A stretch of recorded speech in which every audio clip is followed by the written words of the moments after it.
Jean Gbagbo, pour moi, c'est comme un père. C'est mon père. Et c'est un monsieur que j'aime beaucoup, j'ai l'estime pour lui. Ce monsieur m'a toujours fait du bien. Je donne juste un petit exemple. Et ça, je ne vais jamais oublier jusqu'à ma mort.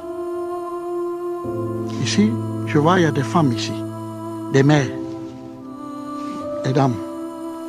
Moi, j'avais une mère.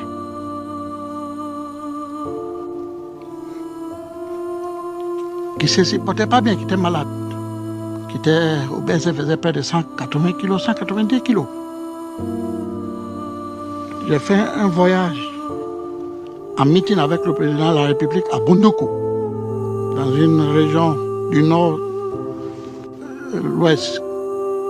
On était à table en train de manger avec le président lui-même. J'étais assis en face comme ça, j'étais assis là, je mangeais, lui était en face de moi.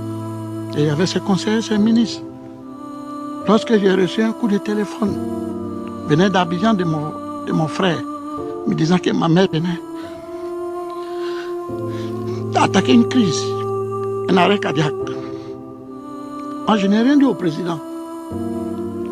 Mais le coup de téléphone avait changé mon comportement et mon visage. Le président a senti que je n'allais pas bien, qu'il y avait un problème. Il m'a demandé, je lui ai expliqué. Il s'est levé comme un homme qui était sensible à ce qui m'arrivait. Et automatiquement, il a donné l'ordre à son médecin qui s'appelait Dr Blé de rentrer en contact urgemment avec mon frère et de faire partir une ambulance pour prendre ma mère et aller la sauver. Ça a été fait en moins de 10 minutes. On l'a amenée à la plus grande hôpital d'Abidjan, à Pisa. Et elle a été sauvée. Tout le temps qu'elle était là-bas, elle était en train. C'est lui qui s'occupait d'elle. Je ne peux jamais oublier ça. Jamais, ma mère, je ne peux jamais oublier. Elle est décédée il y a 2 ans. Et avant de mourir, elle m'a dit, elle est morte dans ma main à 2h, 3h du matin. Elle m'a dit, ce monsieur, je le bénis. Je ne le laisse jamais tomber.